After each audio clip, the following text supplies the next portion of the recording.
So we're going to look a little bit more at conservation of momentum. I think you have an idea of what momentum is. I've said that if we can show that we can isolate a system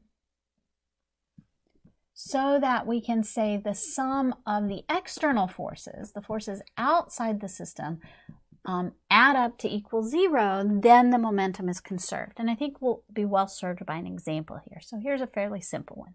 Let's say we have a block, 2 blocks, and this is frictionless. So this is block 1, block 2.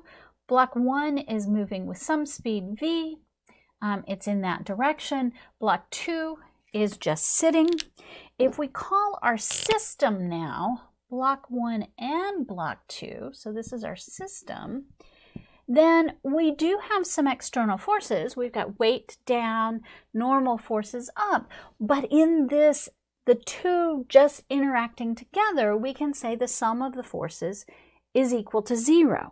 That doesn't mean there are no forces inside the system, right? Because as this block comes and block 1 comes and hits block 2, it's clear that when they collide, there are going to be some forces inside the system. So this might be the initial case. And then later on, we would have block 1 hits into block 2, say they maybe stick together, because there's a little bit of sticky, like clay or modeling clay or something like that, and they go off together. They're going to go at a lower speed because we've got more mass, basically. And we can find out this final speed of the system.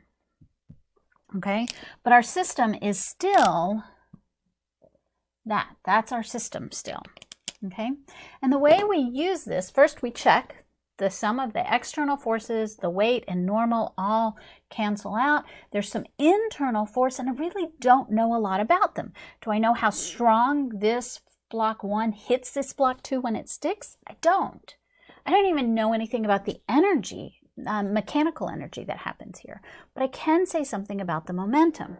And so what this does is it says my momentum initial compared to my momentum final, these must be equal because the external forces are 0. And so my momentum initial will be just mass of block 1 times v initial in the I hat direction plus a 0 for block 2 must be equal to then the mass of 1 plus the mass of 2.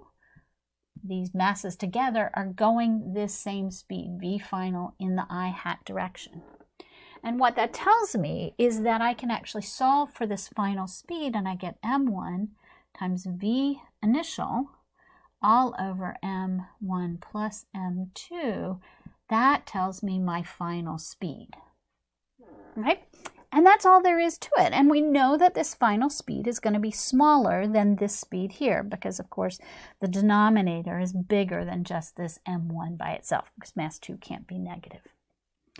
Okay, now I haven't asked anything about the energy. It turns out that the kinetic energy is reduced in this situation, but that's not obvious. So I want to go to a different situation where it's a little easier to see what's going on. And so I want to look at a situation, again, a block 1 and block 2, frictionless, mythical frictionless world, and they're both coming at each other with a speed v, okay? And then they come together and they stick again. So we're going to say they stick together. There's 1 and there's 2, okay? So this is final and that's initial. And what we want to do is ask, what is the initial momentum and then what's the final momentum? Because the final momentum is going to be the same as the initial because, again, this is my system right here. And even though there are forces inside, there's no, the sum of the forces outside is equal to 0. So my momentum initially is going to be mv for this guy, in the I hat direction, plus mv in the minus I hat direction for block 2. And so that altogether is equal to 0. That's the momentum of the system.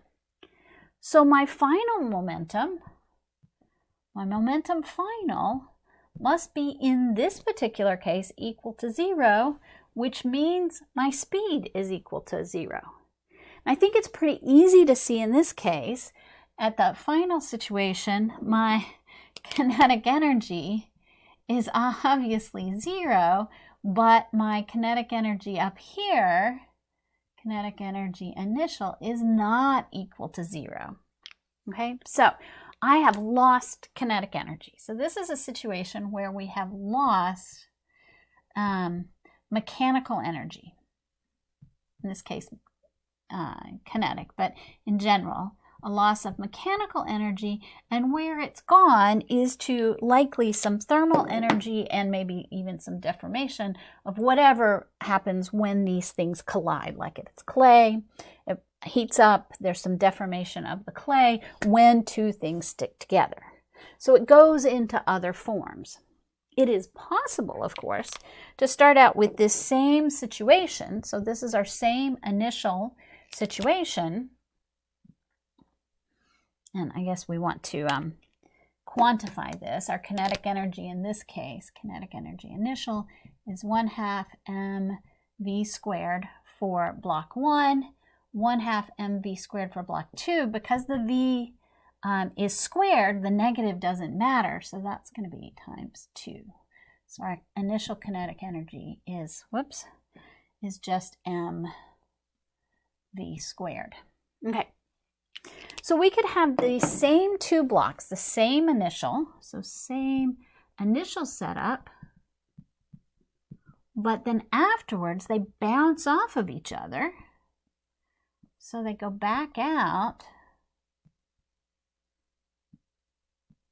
So this is our final setup. So in other words, we start with this initial situation, and then we have the same speeds afterwards. Again, this is still okay. This is allowed because notice the momentum final of my system here is equal to mv minus I hat plus mv plus I hat, still 0. So that's still allowed. The physics says that can happen. This is a situation, it's called elastic,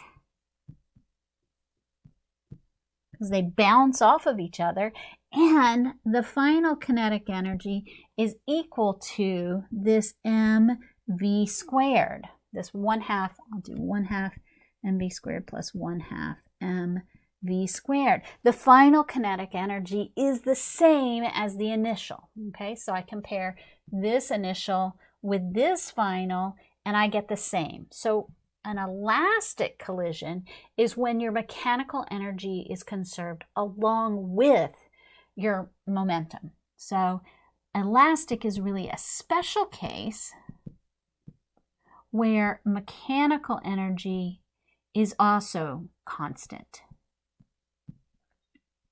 And you can have any variation between these. You could have your final speed be like 0.9 or 0.8 v or something, as long as it's the same in both directions, so you preserve your momentum equals 0 afterwards in all of these situations. Anything that's not elastic is called inelastic. So an inelastic collision, okay, so types of collisions, we have elastic, which is where our mechanical energy is conserved. Inelastic is all other collisions. There's a special case of this called completely inelastic, and that just means the objects stick together. It doesn't mean that your mechanical energy at the end is 0. I mean, that happens here in the special case of the same mass coming with the same speed. But if I just had one of these mass at rest before, then even afterwards, they would go at half the speed. It would still be, if they stuck together, it would be considered a completely inelastic collision. So it's just the physics way of saying two things stick together. I kind of like just saying two things stick together. Elastic is basically most collisions. Inelastic is most collisions. Elastic is the special collision the special case where not only is momentum conserved, but mechanical energy is also conserved. So all of these, if we have external forces equal to 0, then we have momentum stays the same. Momentum initial equals momentum final. And what this allows us to do is work with two particles when they interact, even if we don't know anything about the force between them and we don't know what happens to the mechanical energy, we can still make some predictions afterwards. And so this gives us another way to set up some problems that we can solve.